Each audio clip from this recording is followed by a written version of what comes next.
Video. तो कैसे हैं आप लोग? होप सो गाइस आप सभी बहुत अच्छे होंगे। तो सुबह के 8 बज रहे हैं और अभी हम लोग इस वक्त है इंदौर में। सो हम लोग निकल रहे हैं ओमकारेश्वर दर्शन के लिए। किशो कैसे बना रहे हो आप? सो ओमकारेश्वर दर्शन के लिए हम लोग निकल रहे हैं। 8:30 बजे की बस है, बस आने वाली है अभी और जल्दी जाएंगे और दर्शन करेंगे आज हम बाबा ओमकारेश्वर। सो गाइस आप में से जो भी नहीं हैं चैनल को सब्सक्राइब ज़रूर कीजिएगा एंड वीडियो को लाइक कीजिएगा, सब्सक्राइब ज़रूर कीजिएगा। तो ये गाइस तो अभी हम हैं इंदौर में। तो अभी हम ओमकारेश्वर घूमने जा रहे हैं।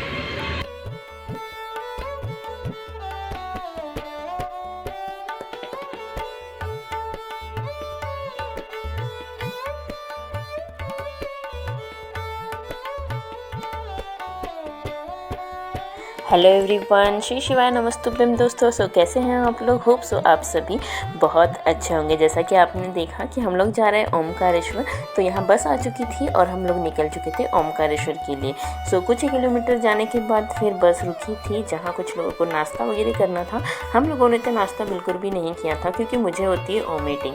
सो मैं नाश्ता वगैरह अवॉइड करती हूँ। हम लोगों ने वैसे भी घर से नाश्ता वगैरह लेकर आए थे और यहाँ ओमकारेश्वर हम पहुँच चुके थे। बस स्टैंड में रुके, वहाँ से आपको ऑटो मिल जाता है। 20 रुपये ऑटो का लेता है जो हमें मंदिर तक छोड़ के देते हैं। तो ये हम लोग पुलिया पार करके मंदिर की तरफ जाएंगे और धूप काफ़ी ज़्यादा थी। सो गाइस ओमकारेश्वर ज्योतिर्लिंग के परिसर में हम लोग पहुंच चुके हैं। भगवान शिव के 12 ज्योतिर्लिंगों में से एक है। यह मध्य प्रदेश के खंडवा जिले में नर्मदा नदी के बीच मंधाता द्वीप पर स्थित है। यह द्वीप ओम के आकार का है, इसीलिए इस स्थान को ओमकारेश्वर कहा गया है।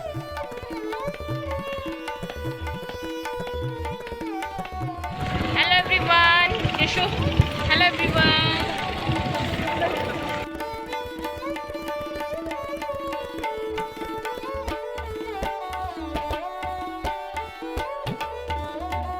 सो गाइस ओमकारेश्वर के साथ ही यहाँ ममलेश्वर ज्योतिर्लिंग भी है जिसे ओमकारेश्वर का ही एक रूप माना जाता है।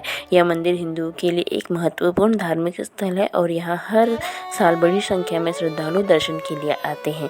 ओमकारेश्वर में ममलेश्वर मंदिर के अलावा आदि गुरु शंकराचार्य के गुरु गोविंद जी की गुफा है, सिद्धनाथ मंदिर, गौरी सोमनाथ मंदिर और ऋणमुक्तेश्वर मंदिर जैसे अन्य धार्मिक स्थल भी है।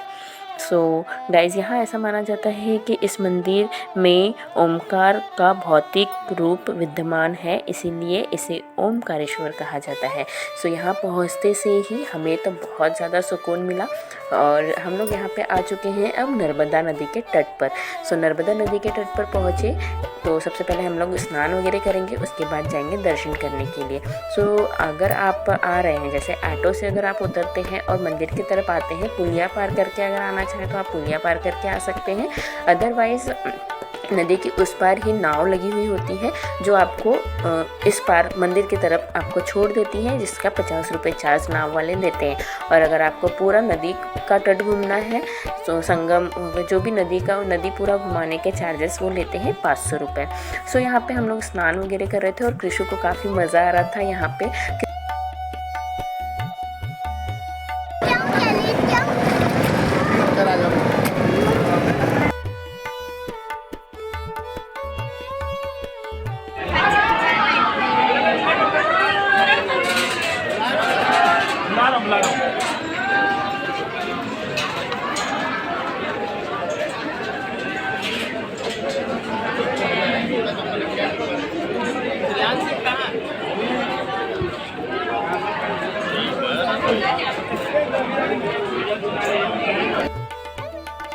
सो गाइस नर्मदा स्नान करने के बाद हम लोग यहाँ निकल चुके अब दर्शन के लिए। तो बाबा के दर्शन हमें करना ही था और लाइन में ही लगकर करना था। सो हमें कोई वीआईपी दर्शन नहीं करना था।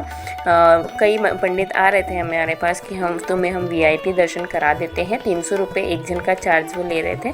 सो हमें नहीं करना था, हमें लाइन में लगकर ही करना था, क्योंकि लाइन में लगकर दर्शन करने का जो मज़ा है और वो जो तड़प होती है ना बाबा से मिलने की, वो अलग ही होती है। तो हमें तो करना था लाइन में मिलकर दर्शन। तो हम यहाँ पे हमने जहाँ वहाँ से पूजा का प्रसाद वगैरह लिया था। उस अंकल ने हमें बता दिया था कि आपको 4 घंटे यहाँ पे लगेंगे दर्शन करने के लिए, क्योंकि भीड़ काफ़ी थी। जैसा कि आप यहाँ देख सकते हैं भीड़ और लाइन काफ़ी लंबी है। सो दर्शन वगैरह हमें करीबन 1 बजे हम लोग लाइन में लगे थे, तो 4:30 बजे हमारे दर्शन हुए थे, क्योंकि बीच में अभी हम मंदिर के अंदर, तो अभी हम बंद हो गए, अभी मंदिर के दरवाजे बंद हो चुके हैं क्या है और हम बाहर नहीं निकल पा रहे हैं। और बहुत ज़्यादा रश है। दर्शन की लाइन बहुत ज़्यादा लंबी है। 4 घंटे लग गए हमें मंदिर के अंदर आते तक। 5 घंटे लग गए, अब 5 घंटे। मम्मी पापा हमें दर्शन नहीं देते।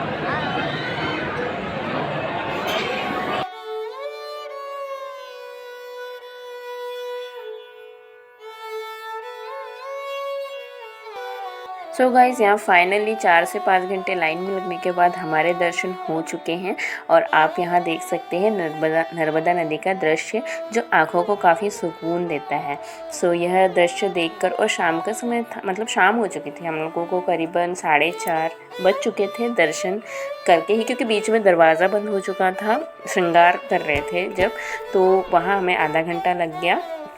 सो यहाँ पे आप देख सकते हैं लाइन काफ़ी लंबी है। अब यहाँ हम लोग बाहर निकल चुके हैं और आप नर्मदा नदी को देख सकते हैं, तो काफ़ी नाव वगैरह भी बहुत ज़्यादा चलती है। सो अगर आप यहाँ पे आ रहे हैं और आपको इतनी लाइन में नहीं लगना, तो आप सुबह सुबह दर्शन कर सकते हैं, रात को स्टे कर लीजिए, होटल वगैरह भी अवेलेबल रहते हैं, यहाँ पे स्टे कर लीजिए और सुबह सुबह भी आप यहाँ दर्शन कर सकते हैं।